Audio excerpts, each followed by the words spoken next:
Hello friends, कैसे हो आप सब। आई होप आप सब अच्छे होंगे और आप सबकी पढ़ाई भी अच्छी चल रही होगी।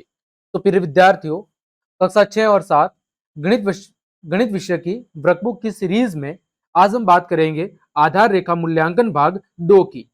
हमने आपके आधार रेखा मूल्यांकन भाग 1 के सभी प्रश्नों को बहुत अच्छे से सॉल्व करा दिया है। उसकी लिंक वीडियो के डिस्क्रिप्शन में दी हुई है या फिर चैनल की प्लेलिस्ट पर जाकर आप उस क्लास को आराम से देख सकते हैं। तो चलिए क्लास हम शुरू करते हैं। सबसे जो पहले प्रश्न है वो है संख्या ज्ञान की समझ से संबंधित। पहला प्रश्न है रिक्त स्थानों की पूर्ति कीजिए। आपके सामने कुछ संख्याएं दी है और इसमें से जो बीच में संख्याएं छूट गई है वो आपको लिखनी है। देखो पहले प्रश्न में 879, फिर क्या आएगा 880, फिर 881, फिर 882, फिर 883, फिर 884 और लास्ट में 885। दूसरे में 2403, फिर 2404, कितना 2404, फिर 2405, फिर 2406, फिर 2407, फिर 2408, फिर 2409 और 2410। तीसरे में देखो जीरो, यहाँ पर कुल कितने भाग है 1 2 3 और 4, तो 0/4, 1/4, 2/4 और इधर कितना आएगा 3/4 और इधर 4/4 और 4 में 4 का भाग जाता है तो 1 आता है। ठीक। दूसरा देखो, सबसे बड़ी संख्या पर आपको गोला बनाना है। देखो पहले प्रश्न में 563, 365, 563 और 635। देखो सैकड़ा का सबसे बड़ा अंक किसमें है 635 में, ये सबसे बड़ी संख्या है। दूसरे में देखो 389, 983, 389, 893। सैकड़ा का सबसे बड़ा अंक है 9, तो 983 सबसे बड़ी संख्या है। दूसरा है आरोही क्रम में लिखिए। बच्चों आरोही क्रम का मतलब होता है बढ़ता हुआ क्रम। आरोही क्रम का मतलब क्या होता है, आरोही क्रम का मतलब होता है बढ़ता हुआ क्रम, यानी छोटे से बड़े की ओर, छोटे से बड़े की ओर। वो कौन सा क्रम होता है आपका आरोही क्रम, छोटे से बड़े की ओर। तो देखो सबसे छोटी संख्या कौन सी है इसके अंदर, तो सबसे छोटी संख्या है वो है आपकी 324। इससे बड़ी कौन सी है 374। इससे बड़ी कौन सी है आपकी 589, फिर 638, फिर कितना है 846 और सबसे बड़ी है 946। दूसरे में सबसे छोटी कौन सी है देखो, तो सबसे छोटी है आपकी 2463। इससे बड़ी कौन सी है वो है 2856। इससे बड़ी कौन सी है तो वो हो जाएगी आपकी 4326।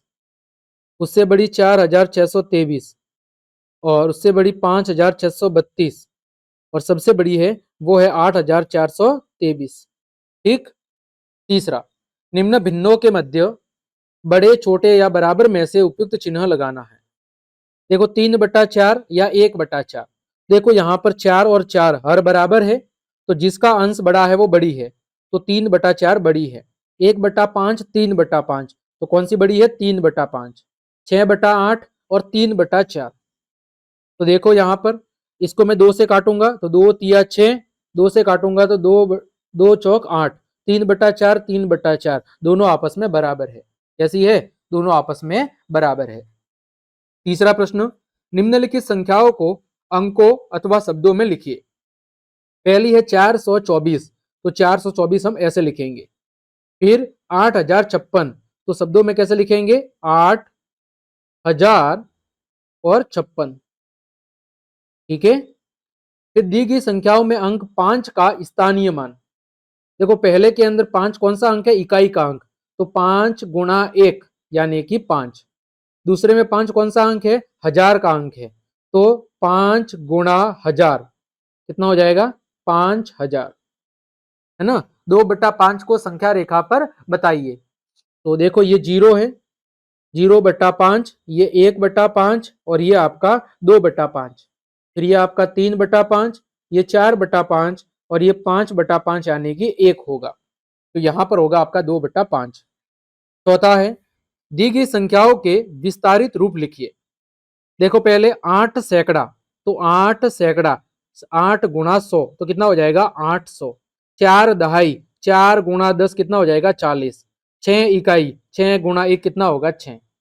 दूसरे में 2056 तो 2000। सैकड़ा का अंक 0, दहाई का अंक 5 और इकाई का अंक 6। दूसरा, अंकों की पुनरावृत्ति किए बिना 5, 6, 0, 9 से सबसे बड़ी और सबसे छोटी संख्या बनाओ। देखो जब हमें सबसे छोटी बनानी है तो छोटा अंक सबसे पहले, सबसे छोटा 0, 0 से बड़ा 5, 5 से बड़ा 6, 6 से बड़ा 9। अब सबसे बड़ी तो सबसे बड़ा अंक पहले 9, 6, 5, 0। तीसरा, चित्रों के छायांकित भागों को देखकर भिन्न रूप में लिखिए। यहाँ पर देखो कुल भाग कितने हैं 4, उसमें से रंग किसमें है 1 में, तो 1/4। दूसरे में रंग वाले भाग कितने हैं 4, कुल कितने भाग हैं 8, तो 4 एकम 4, 4 दूनी 8 यानी 1/2। अगला, संक्रियाओं की समझ। पांचवा है हल कीजिए। आपको जोड़ और घटाव करनी है। देखो 9 और 7 कितना होता है 16 का 6 हासिल 1। 8 और 4 12 और 1 13, 13 का 3 हासिल 1। 6 और 3 9 और 1 10 कितना होगा 1036। फिर देखो यहां पर 9 में से 3 गया, 9 में से 3 गया तो 6, 6 में से 4 गया तो 2, 5 में से 2 गया तो 3, 326। फिर देखो 4 9 36 का 6 हासिल 3, 9 दूनी 18, 18 और 3 कितना हो गया 21, 216। छठा, रिक्त स्थानों की पूर्ति कीजिए। आपको क्या करना है 889 और 247 को जोड़ना है। तो यहाँ पर आप साइड में जोड़ ले, अगर आपको डायरेक्ट जोड़ नहीं आती है तो। 9 और 7 कितना हो गया 16 का 6 हासिल 1, 8 और 4 12 और 1 13 का 3 हासिल 1, 8 और 2 10 और 1 11 कितना हो जाएगा 1136। दूसरा, देखो 421 में क्या जोड़ू कि 946 आ जाए, तो मुझे क्या करना पड़ेगा 946 में से 421 को कम करना पड़ेगा। 6 में से 1 गया तो 5, 4 में से 2 गया तो 2, 9 में से 4 गया तो 5, कितना जोड़ना पड़ेगा 525। 567 में से क्या घटाऊं कि 246 आ जाए, तो 567 में से कितना घटाना पड़ेगा 246, तो जो ये वाली संख्या है वो आ जाएगी। 7 में से 6 गया तो 1, 6 में से 4 गया तो 2, 5 में से 2 गया तो 3, यानी 567 में से मुझे 321 घटाना पड़ेगा, तो कितना आएगा 246 आ जाएगा। आगे बढ़ते हैं, प्रश्न संख्या 7 हल कीजिए। क्या करना है आपको प्रश्न संख्या 7 को हल करना है। देखें 3 अंकों की सबसे बड़ी और 4 अंकों की सबसे छोटी संख्या में आपको अंतर बताना है।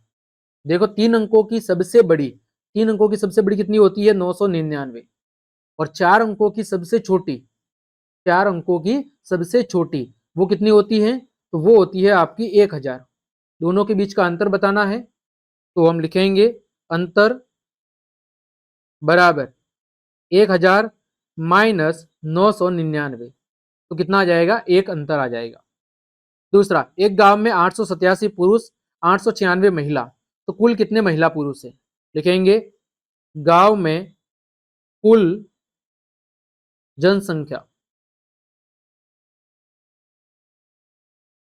तो कुल निकालना है सबकी जोड़ कर दो 887 प्लस 896, दोनों को हम जोड़ देंगे तो 887 और आपका 896, 6 और 7 13 का 3 हासिल 1, 9 और 9 18 का 8 हासिल 1, 8 और 8 16 और 1 17, कुल कितना आ जाएगा 1783।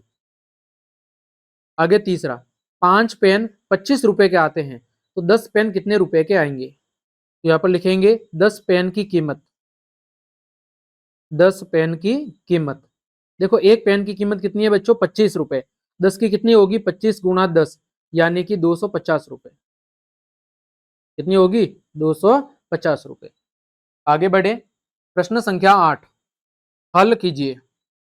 48 में देखो 6 का भाग देना है, तो 8 6 48 यानी 6 का भाग कितनी बार जाएगा 8 बार।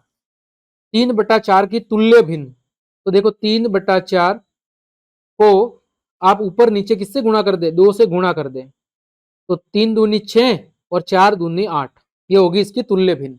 फिर 5 का गुणज, तो आप 5 के गुणज क्या होंगे 5 के गुणज होंगे 5 10 15 20 25 30, ये सब क्या है 5 के गुणज हैं। आ गया समझ में? आगे देखो, चांदे की सहायता से निम्नांकित कोणों को माप कर उनकी माप आपको डिग्री में लिखनी है। तो आप सबके पास चांदा होगा, क्या करना है आपको, चांदे का जो बीच वाली लाइन होती है सीधी लाइन, उसको यहां पर रखना है, ठीक है, इस बिंदु पर रख देनी है। तो ये जो कोण बनेगा आपका वो बनेगा बच्चों 60 डिग्री का। दूसरा कोण है वो बच्चों है 90 डिग्री का, और तीसरा कोण है वो बच्चों है 120 डिग्री का। आप सबके पास चांदा होगा, तो चांदे की जो बीच वाली खड़ी लाइन होती है उसको आपको यहां पर रखना है इस कोने पर, तो आपको कोण आसानी से दिख जाएगा। फिर 10वां, दिए गए कोणों को चांदे की सहायता से आपको बनाना है। देखो ये सीधी लाइन है, इस पर चांदे का मध्य बिंदु लिखना है, और फिर आपको 60 का कोण बनाना है। तो देखो 60 का कोण बनेगा ऐसा, ये बनेगा 60 का कोण, कुछ इस तरह है ना, जो ऊपर बना हुआ है वैसा का वैसा।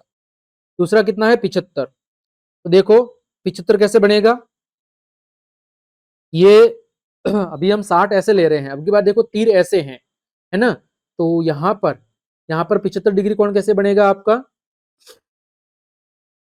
यहां से अगर मैं इस भाग से बनाऊंगा तब तो ये ज्यादा होगा, है ना, तो इसका 75 डिग्री का कोण इस तरह हो जाएगा, क्योंकि 90 बिल्कुल सीधा होगा, तो 90 से थोड़ा कम क्या होगा 75 डिग्री। फिर ये 120 डिग्री, तो 120 डिग्री ऊपर बनाए हुआ है ना, तो ये देखो, ये आपका इस दिशा में डायरेक्शन थी, है ना, ये अभी डायरेक्शन इस दिशा में है, तो 90 ऐसा सीधा बनेगा, तो 90 से थोड़ा सा पीछे की तरफ बन जाएगा आपका 120 का, ये ऐसे बनेगा 120 का, ये बन जाएगा 120। आप चांदे की मदद से आसानी से बना सकते हैं, है ना, चांदा लेना है आपको, और चांदी की जो बीच वाली खड़ी लाइन होती है वो इस कोने पर रख देनी है ना। फिर देखो जिस दिशा में तीर है उस दिशा में आपको देखना है, इधर 75 देखोगे, इस इस वाले में चांदे की इस भाग में क्या करोगे, इस वाले भाग में 60 देखोगे, इसमें चांदे के इस वाले भाग में जो मध्य वाली लाइन है उससे इस भाग में 75 देखना है, और इसमें भी जो मध्य वाली लाइन है उससे इस भाग में 120 देखना है, तो आप आसानी से कोण बना लेंगे। ठीक। 11वां, रिक्त स्थानों की पूर्ति कीजिए। क्या है, रिक्त स्थानों की आपको पूर्ति करनी है। देखो वर्ग में भुजाओं की संख्या कितनी होती है, 4 होती है। फिर 500 रुपए के नोट की आकृति में भुजाओं और कोनों की संख्या आपको क्या करनी है, ज्ञात करनी है। देखो 500 का नोट कैसा होता है, आयताकार, कैसा होता है, आयताकार, यानी कि कुछ ऐसा होता है आपके, मैं यहां पर बना लेता हूं, 500 का नोट आपका कुछ इस तरह होता है ना, तो इसमें आमने सामने की भुजा बराबर होती है, तो भुजा भी 4 होती है, और कोने भी कितने होते हैं, कोने भी आपके 4 होते हैं। फिर पासे में कुल पृष्ठ और कोनों की संख्या बतानी है। पासे के अंदर आपके पृष्ठ कितने होते हैं और कोने कितने होते हैं, वो संख्या आपको बतानी है।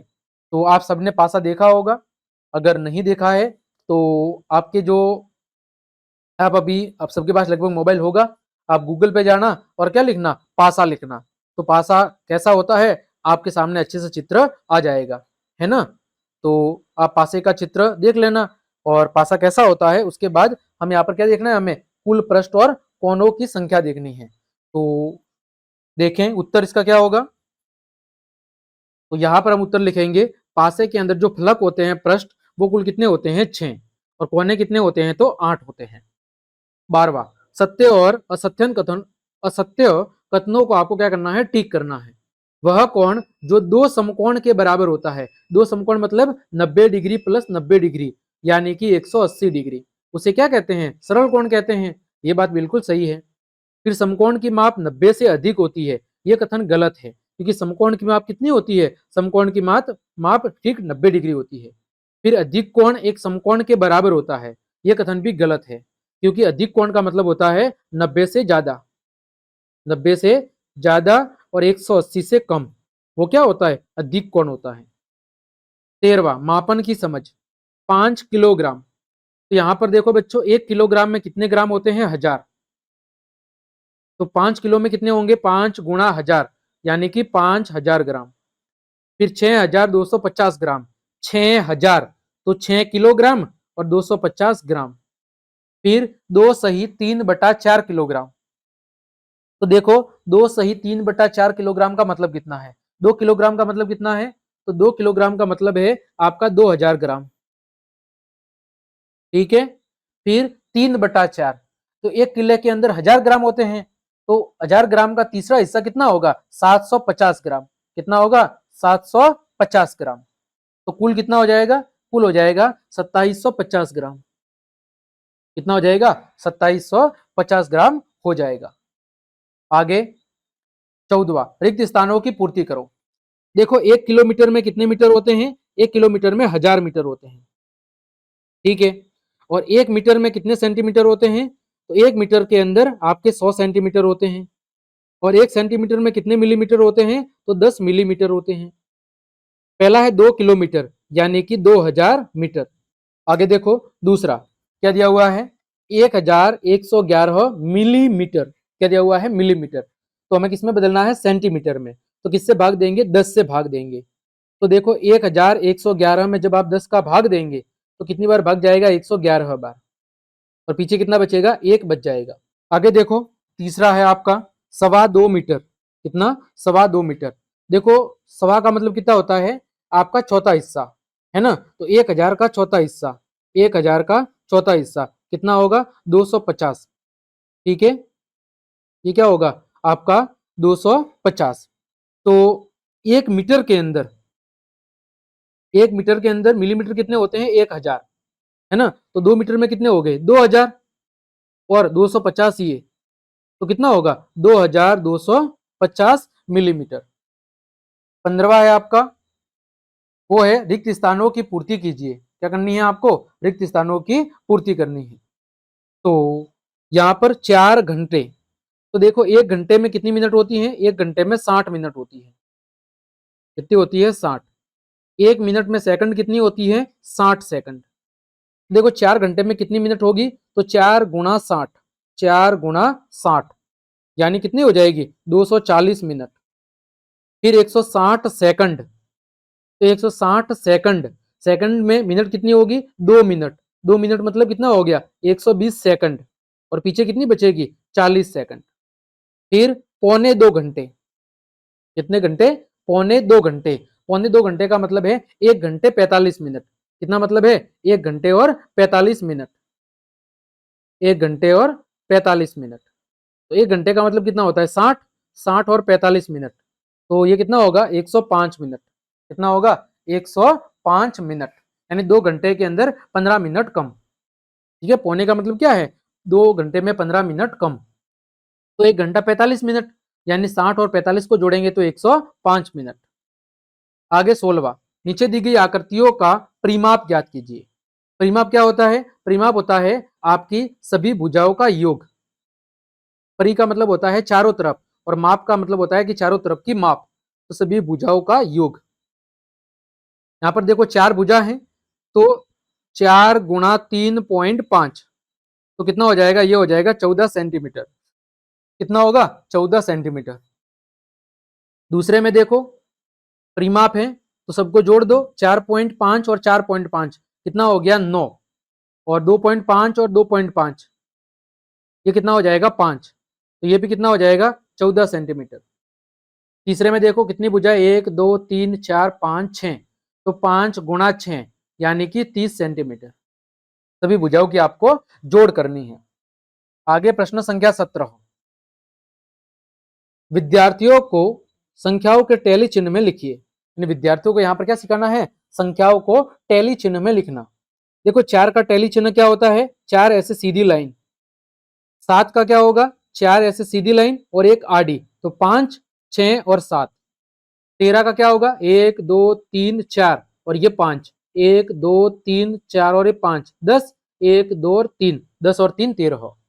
18वां, नीचे दिए गए पैटर्न को आगे बढ़ाइए। क्या करना है आपको, पैटर्न को आगे बढ़ाना है। देखो पहले 1 था, फिर 2, फिर 3, फिर 4। अब ऐसे ऊपर की तरफ कितने होंगे, 5। तो 1 2 3 4 और 5। अब ऐसे कितने होंगे, 6। 1 2 3 4 5 और 6। दूसरे में 18, 18 में 5 जोड़ा तो कितना आ गया, 23। 23 में 5 जोड़ा तो 28, 28 में 5 जोड़ा तो 33, 33 में 5 जोड़ेंगे 38, 38 में 5 जोड़ेंगे तो कितना आएगा, 43। फिर 8 का पाड़ा बोला, 8 एकम 8, 8 दूनी 16, 8 तिया 24, 8 चौक 32, 8 पंजे 40, 8 छिंग 48। ठीक है। 19वां, पैटर्न पहचान कर खाली स्थान भरिए। देखो 2 और 4 को जोड़ा तो 6, 6 और 8 को जोड़ा तो 14। अब 4 और 6 को जोड़ेंगे तो कितना आएगा 10, 6 और 10 को जोड़ेंगे तो 16, 10 और 14 को जोड़ेंगे तो 24, और 24 और 16 को जोड़ेंगे तो कितना आएगा 40 आ जाएगा। ठीक है, आगे फिर दूसरा देखो, 5 और 3, 5 और 3 कितना हो गया 8। अब देखो 9 में क्या जोड़ो कि 16 आ जाए, तो कितना 7, 9 और 7 को जोड़ेंगे 16, फिर 3 और 7 को जोड़ेंगे 10, 8 और 10 को जोड़ेंगे 18, 10 और 16 को जोड़ेंगे 26, और 26 और 18 को जोड़ना है तो 26 और 14 ये कितना हो जाएगा 40, 40 और 4 44। तीसरा 2 और 3 तो क्या करना है गुणा, 2 तिया 6, क्योंकि 3 और 4 का गुणा किया तो कितना आया 12, 4 का 5 से गुणा किया तो 20, 12 6 72, और 12 का 2 20 से करना है तो 12 दूनी 24 और पीछे 0, फिर 72 का गुणा करना है आपके 240 से, तो 240 गुणा 72, 2 से करेंगे कितना आएगा 480, 7 से 7 0, 7 चौक 28 का 8 हासिल 2, 7 दूनी 14 और 2 16, 0 8 12 7 और 1 17,280। ठीक, 20वां, दूध का व्यवसाय करने वाले कुछ परिवारों में पालतू पशुओं की संख्या निम्न प्रकार है। इन आंकड़ों को नीचे दिए गए सारणी में प्रदर्शित कीजिए, है ना। देखो पशुओं की संख्या 2 3 4 5 और 6। अब टैली मार्क, तो देखो देखो दो पशु वाले परिवार कितने हैं, तो 1 2 3 और 4, 1 2 3 और 4, परिवार की संख्या 4। 3 पशु वाले कितने हैं, 1 2 3, 1 2 3। 4 पशु वाले कितने हैं, 1 2 और 3। 5 वाले कितने हैं, 1 2 और 3, और 6 वाले कितने हैं, तो 1 और 2। अब 2 पशु रखने वाले परिवारों की संख्या कितनी है 4। 5 से कम पशु रखने वाले परिवारों की कुल संख्या कितनी है, तो कितनी है 4 और 3 7 और 3 10, 4 + 3 + 3, यानी कि 10 परिवार ऐसे हैं जिनके पास 5 से कम पशु है। ठीक है, तो इस तरह हमने आज की इस क्लास में आपके आधार रेखा मूल्यांकन भाग 2 के सभी प्रश्नों के हल बहुत अच्छे से जान लिए हैं। उम्मीद करता हूं सभी प्रश्नों के उत्तर आपको बहुत अच्छे समझ में आ गए होंगे। तो क्लास देखने के लिए आप सभी का धन्यवाद। यदि आपको मेरी क्लास और ये मेहनत पसंद आई है तो फिर लाइक कमेंट शेयर और सब्सक्राइब जरूर करें। मिलते हैं अगली क्लास में, तब तक के लिए आप सबको जय हिंद जय भारत।